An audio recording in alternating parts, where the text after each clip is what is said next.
Je te souhaite la bienvenue dans ce nouvel épisode de RH sans filtre. C'est un épisode un peu particulier aujourd'hui parce que je vais pas te parler purement RH, problématique RH. Par contre, aujourd'hui, c'est une date importante pour moi. Ça fait 1 an exactement que mon ONG a été immatriculée, donc elle existe. Et j'avais envie de te partager un petit peu les coulisses, un petit peu ce parcours qui n'a pas été un long fleuve tranquille et te dire un petit peu comment je suis passée de RH à humanitaire à coach et puis aussi te raconter un petit peu les programmes qu'on a. Voilà, je sais que j'ai tendance, enfin voilà, je m'adresse au RH et là, ça me tenait vraiment à cœur de te raconter tout ça. L'humanitaire, ça a été pour moi quelque chose qui est arrivé comme une évidence, comme une confirmation.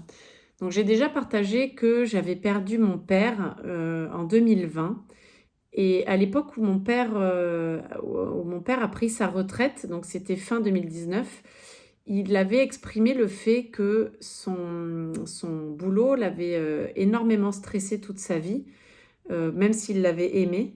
Donc il était expert comptable, commissaire aux comptes et patron de Mazars en Occitanie. Donc c'est lui qui avait créé le cabinet en Occitanie. Il en était le patron et donc c'est vrai que c'était un métier hyper exigeant et il avait exprimé qu'il avait été stressé toute sa vie par son poste et qu'en plus il avait le sentiment d'être passé à côté de son rêve qui était d'être architecte. Donc quand il est mort 9 mois après sa retraite, ça m'a fait comme un électrochoc. Je me suis posé énormément de questions sur le sens, moi, de mon job. Donc, à l'époque, j'étais secrétaire générale, DRH et directrice de l'établissement de la boîte dans laquelle j'évoluais. Et j'ai commencé vraiment à me poser des questions sur, et moi, est-ce que si je mourais là maintenant, est-ce que j'ai accompli mes rêves? Est-ce que j'ai fait ce qui était vraiment important pour moi? Est-ce que je pourrais dire que j'ai pas de regrets? Et clairement, c'était pas le cas. J'ai traversé une phase de dépression voilà, la dépression, elle s'est installée et c'était même plus que la dépression, c'était ce qu'on appelle la nuit noire de l'âme, donc une véritable crise existentielle. Elle s'est installée et en 2021, j'étais vraiment mal. Je savais plus trop quoi faire et ce que j'ai fait, c'est que j'ai décidé d'expérimenter et notamment, je suis allée dans quelque chose d'un peu extrême puisque j'ai expérimenté des retraites chamaniques, j'ai pris de l'ayahuasca, ce qui m'a énormément accompagnée et aidée. Peut-être qu'un jour je pourrais faire un épisode sur l'ayahuasca, là non plus, hein, ça n'a rien à voir avec les RH, mais après tout, on est sans filtre ici et ça fait partie de mon chemin. Et donc, voilà, j'ai fait ces retraites, ça m'a énormément aidée et pour autant, c'était insuffisant. J'avais encore besoin d'aller creuser à l'intérieur de moi, j'avais besoin de réponses et j'ai pris un coach. J'en ai déjà parlé aussi. J'ai pris un coach et ça a été incroyable parce qu'en quelques séances, j'ai pu vraiment toucher du doigt mon rêve et j'ai confirmé que ce que je voulais vraiment faire, c'était de l'humanitaire. Et que c'est quelque chose que j'avais déjà en moi, mais je pense qu'à chaque fois que éventuellement ça m'effleurait l'esprit, j'étais tellement sur un chemin où voilà, j'avais été avocate, où je suivais un chemin aussi pour faire plaisir à mon père, hein, un peu linéaire et qui était vertical, ça veut dire que c'était toujours plus. C'était pas de regarder sur les côtés, c'était toujours de faire plus et d'avoir plus de responsabilités. Ça nourrissait aussi en partie mon ego. D'ailleurs, je sais que je ferai un épisode sur l'ego parce que pour le RH, c'est important pour moi de déconstruire nos croyances par rapport à notre ego. Mais c'est un autre sujet. Mais j'étais vraiment, ça m'a vraiment permis de me dire je veux faire de l'humanitaire, et c'est possible. Et surtout, ça l'a rendu possible. Je suis sortie de ce coaching avec la certitude que c'est la voie que je voulais emprunter et le plan d'action pour aller vers ça. C'était pas quelque chose que j'allais faire en 2 jours, évidemment, mais je savais comment faire. Il s'est passé des événements dans ma boîte qui ont fait que finalement, j'ai pris la décision de partir bien plus vite que ce que j'avais imaginé. Et donc, j'ai déconstruit énormément de peurs et de croyances très rapidement. Et finalement, je suis partie. J'ai quitté mon entreprise et j'avais une formation à laquelle je devais postuler plusieurs mois après, une formation dans l'école qui s'appelle Bioforce, de coordinateur de programme humanitaire. Et c'est une formation qui se faisait à Lyon, 3 mois à l'école et ensuite 6 mois de mission humanitaire. Quand je me suis lancée dans cette aventure-là, je ne savais pas encore ce que j'allais en faire. Je savais juste que je voulais faire de l'humanitaire, je ne savais pas sous quelle forme. Donc j'avais 1 an devant moi. J'avais 1 an pour attendre cette formation. Donc ce que j'ai fait, c'est que j'ai voyagé, je suis allée voir mon petit frère, j'ai découvert l'Inde aussi. Donc pareil, l'Inde c'est quelque chose qui m'animait depuis longtemps et j'ai enfin accompli ce rêve et je suis rentrée en Inde en fait, comme si j'avais toujours vécu là-bas. Et j'ai aussi fait passer une certification de coach professionnel puisque j'avais ce temps de disponible, que j'avais aussi envie d'investir sur moi, sur ma formation. Donc je me suis formée au coaching et après je me suis formée dans mon école. Donc j'ai utilisé l'argent que j'avais pour me former, j'ai investi sur moi. Et à la base, quand j'ai fait ma formation de coach, ça n'était pas pour coacher. C'était parce que pour moi, c'était un autre moyen d'apprendre à me connaître et que j'étais vraiment dans cette recherche de qui je suis, de comment je fonctionne, que j'avais entamé depuis quelques années. Et donc, j'avais envie de poursuivre sur cette voie. Donc ensuite, je suis partie dans mon école. Quand j'étais à l'école, j'ai été chassée sur un poste de DRH groupe d'une autre entreprise. J'ai accepté ce poste. Ensuite, donc ils m'ont attendu. Après ma formation théorique pendant 3 mois à Lyon, je suis partie en mission humanitaire en Inde pendant plusieurs mois et je suis rentrée fin décembre 2024.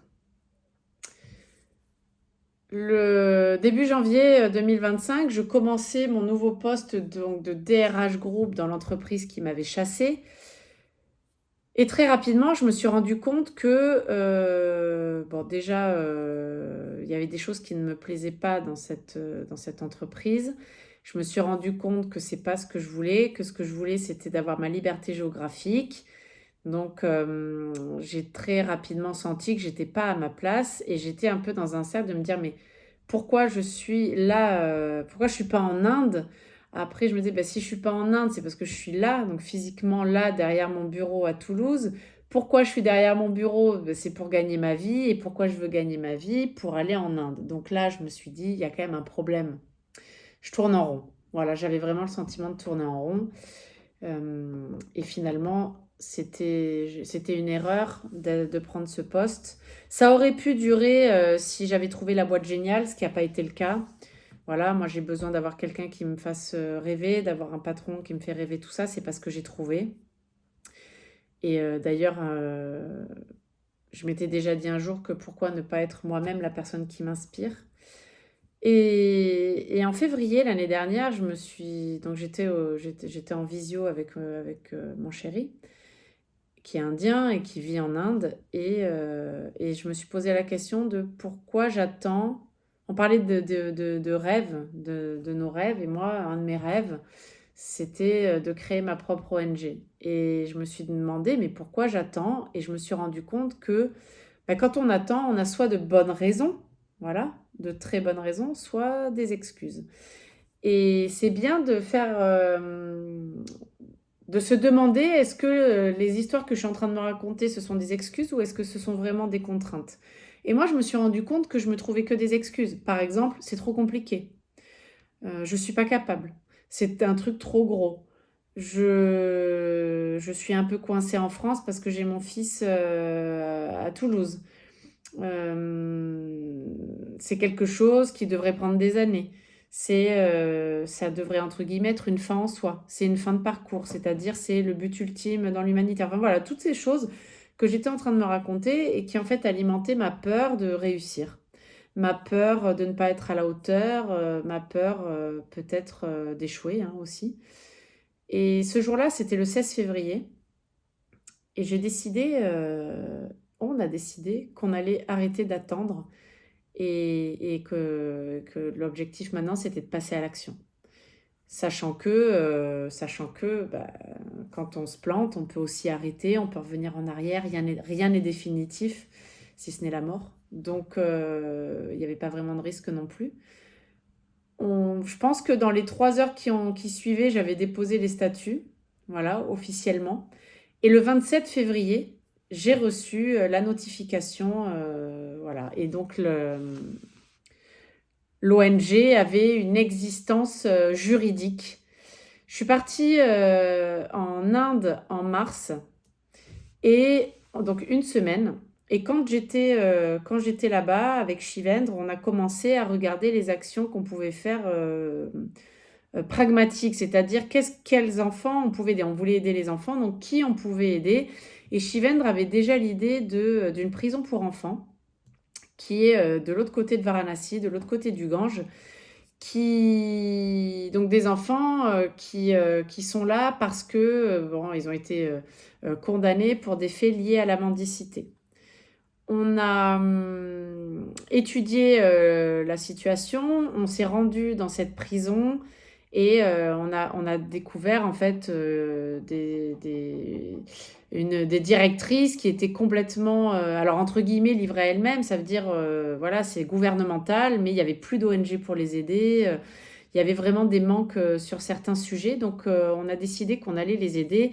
Et elles nous ont dit, ne nous donnez pas d'argent parce qu'il y a énormément de contraintes en Inde. Il y a des lois anticorruption, il y a de la contrainte. Donc, il était hors de question de donner de l'argent. Et de toute façon, ce n'est pas ce que nous on souhaitait. En revanche, elles nous ont dit, si vous voulez nous aider, vous pouvez agir, faire des choses. Donc, on a décidé de leur demander de quoi elles avaient besoin. Donc il y a d'un côté les garçons, d'un côté les filles. Du côté des filles, le besoin, c'était d'apprendre un métier. Donc, on a décidé qu'on allait leur apprendre l'esthétique, les métiers de l'esthétique. Il faut savoir qu'en Inde, une femme, elle va pas chez le coiffeur, chez l'esthéticienne, chez la manucure. Elle va dans un salon et dans ce salon, il y a l'ensemble des prestations de beauté. Voilà, dans les salons de beauté. Et les garçons, eux, c'était des cours d'informatique. Donc, on s'est lancé dans la recherche de professeurs.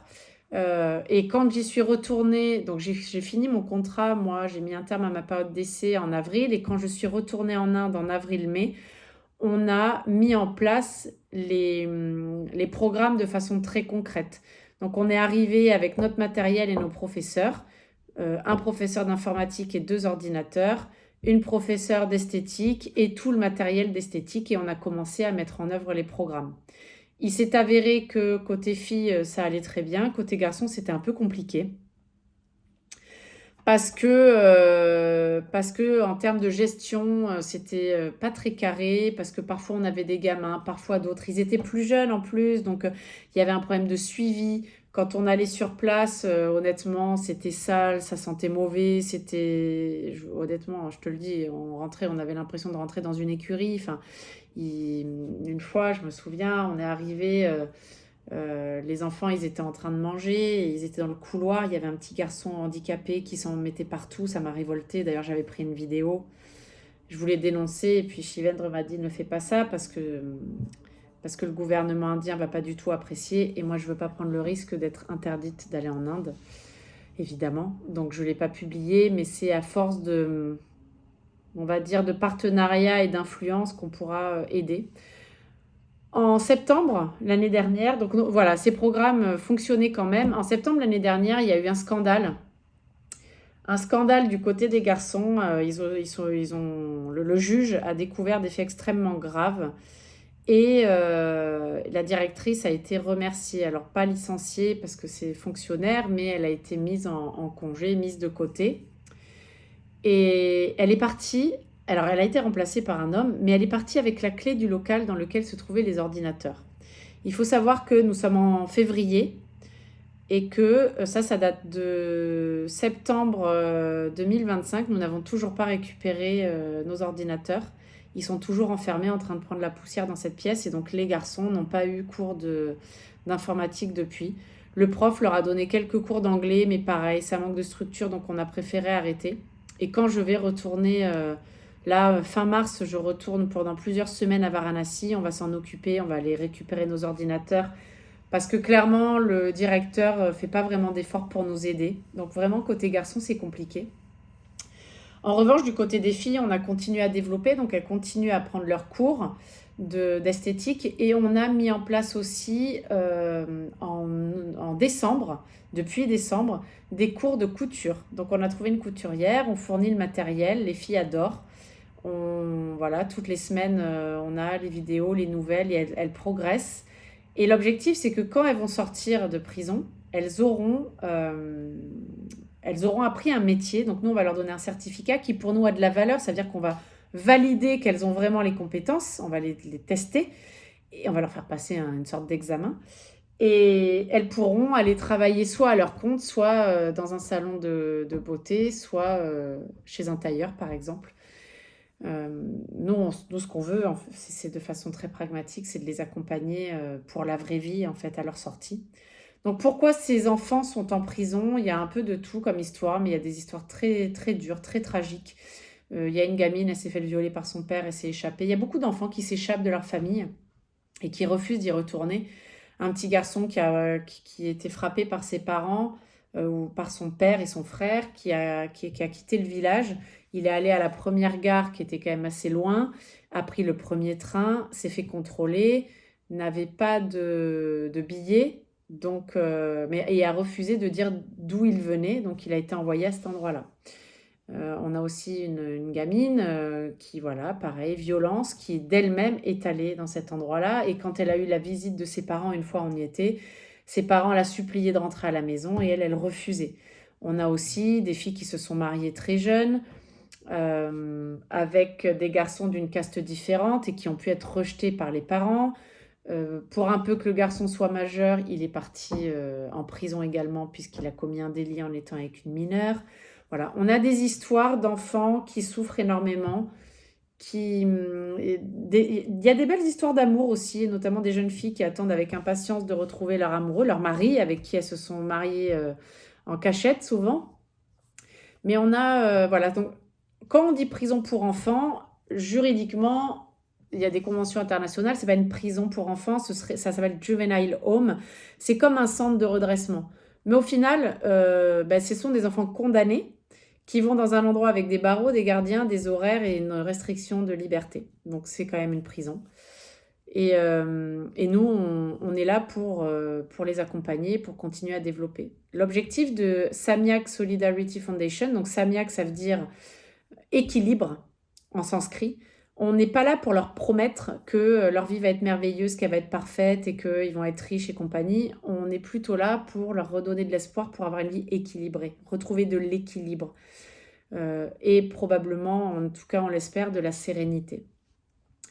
Dans nos statuts, on a une vocation internationale. Donc pour l'instant, on est en Inde, mais on souhaite aller à travers le monde. Donc on a des projets en Inde, on a aussi des projets en France, on veut développer l'ONG en France. On n'a pas encore honnêtement pris le temps ou mis en priorité ces sujets-là parce qu'à côté de ça, on a aussi des business à faire tourner et que, tu le sais, SSF, pour moi, je suis bénévole dans cette ONG, je le fais avec tout mon cœur, ça me prend du temps et donc j'ai besoin aussi pour vivre de développer mon business de consultante RH et surtout de coach parce que c'est ce métier de coach qui me permet d'aller en Inde et de travailler à distance parce que je peux coacher à distance.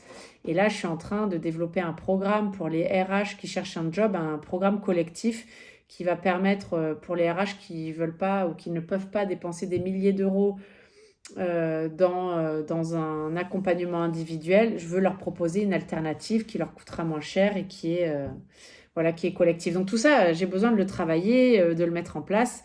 Donc, on va se poser, on va regarder ce qu'on peut faire en France.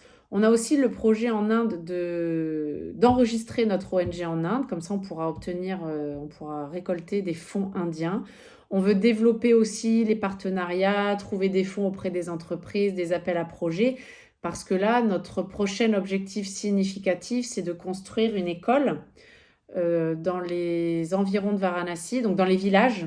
Parce que si tu n'as pas vu la tresse ou lu le livre, je te conseille de le faire. il y a donc des castes en Inde et la caste la plus basse, donc les intouchables, a un accès difficile à l'école. C'est-à-dire qu'en théorie, ils ont le droit d'aller à l'école comme tous les autres enfants, mais beaucoup de parents ne les envoient pas parce que ils préfèrent qu'ils travaillent pour récupérer de l'argent. Ou enfin, il y a des enfants aussi à qui on demande de l'argent alors que ça ne devrait pas, ou qui sont maltraités ou pas suffisamment bien considérés à l'école publique. Et c'est ce qu'on voit dans le film La Tresse, et c'est la vraie vie. Et donc nous, on est persuadés qu'à travers l'éducation, on peut accompagner les enfants au-delà de la connaissance théorique, on va dire, du savoir. Ça leur permet aussi d'apprendre à développer leur esprit critique et leur libre arbitre, et on croit énormément à ça. Donc on a cet objectif de créer une école, et donc après de pouvoir, parce qu'il y a des gens qui me demandent, et à ce moment-là on pourra avoir des bénévoles sur place, voilà, donc embaucher des locaux sur les métiers techniques, parce que c'est bien de faire travailler en local, mais accueillir des bénévoles français ou d'autres nationalités pour venir et par exemple être hébergés par des familles, payer un petit peu pour faire vivre aussi ces familles pendant un temps, pour le gîte, le couvert et compagnie, et puis contribuer la durée de leur mission à la construction de cette école. Voilà un petit peu, et puis après notre objectif c'est de le faire à travers le monde entier. Voilà, donc oui c'est ambitieux, mais rien ne nous arrêtera. Un jour on m'a posé la question, qu'est-ce qui pourrait t'arrêter dans tes rêves et tes projets? Rien. Donc voilà un petit peu, j'avais très envie de te parler de SSF parce que c'est une partie importante de ma vie, et c'est vrai que dans ce podcast, je parle surtout de sujets RH, mais ça fait partie de ma vie, et d'ailleurs tu vois que je suis toujours RH. Il y a toujours une part de moi qui, voilà, c'est mon fil rouge, hein, je l'ai déjà expliqué, c'est mon fil rouge d'accompagner, d'aider. Et je le fais à travers cette ONG, j'aide des enfants. Je le fais à travers aussi l'aspect consulting RH, où là, j'aide des entreprises et des organisations. Et après, le coaching, où j'aide des RH, des entrepreneurs, des managers. Et j'ai aussi des femmes qui me contactent parce que voilà, elles ont envie de vivre leurs rêves, elles ne savent pas trop par où commencer, elles se sentent un peu coincées, un peu dans le tunnel. Et elle me sollicite pour les aider à sortir du tunnel de façon pragmatique aussi. C'est bien de rêver, mais de le faire de façon pragmatique, avec un plan d'action, quelque chose, voilà, pas juste un rêve. D'ailleurs, retiens cette phrase, un rêve auquel tu poses une date, ça devient un projet. Et ça, je trouve ça formidable, et c'est ce que moi je fais quand je rêve de quelque chose. Je pose une date, et après je passe à l'action, et je me donne les moyens d'y arriver. Voilà ce que j'avais envie de te partager. Si tu as des questions sur SSF, n'hésite pas à me les envoyer. Je te mets le lien, l'adresse mail où tu peux me contacter. Et je te mets aussi le site internet de SSF, et aussi on est sur Instagram. Alors, on est un peu sur LinkedIn, mais je ne l'ai pas vraiment développé. On est sur Instagram, et on donne des nouvelles de nos programmes, de ce qu'on fait. Et bientôt, bien, de toute façon, j'y serai, donc je vais être même encore plus active. Et si jamais ça te dit d'être bénévole, parce que par exemple, moi, je vais avoir besoin d'aide pour travailler sur tout ce qui est monter les dossiers, pour avoir des partenariats, pour trouver des fonds et tout ça. J'ai besoin d'aide sur la communication, je vais avoir besoin d'aide sur la compta, bref, je vais avoir besoin d'aide sur certains sujets. Donc, si ça t'intéresse, voilà, n'hésite pas à me contacter. Et si tu as envie d'aller plus loin aussi en coaching, t'entends, c'est le chat. Si tu as envie d'aller plus loin en coaching, ou même si le coaching collectif, l'accompagnement collectif pour les RH qui cherchent un job t'intéresse, ça va bientôt sortir, et si tu veux, tu peux me contacter, je pourrais te donner des infos aussi. Voilà, je te dis à très bientôt pour un nouvel épisode.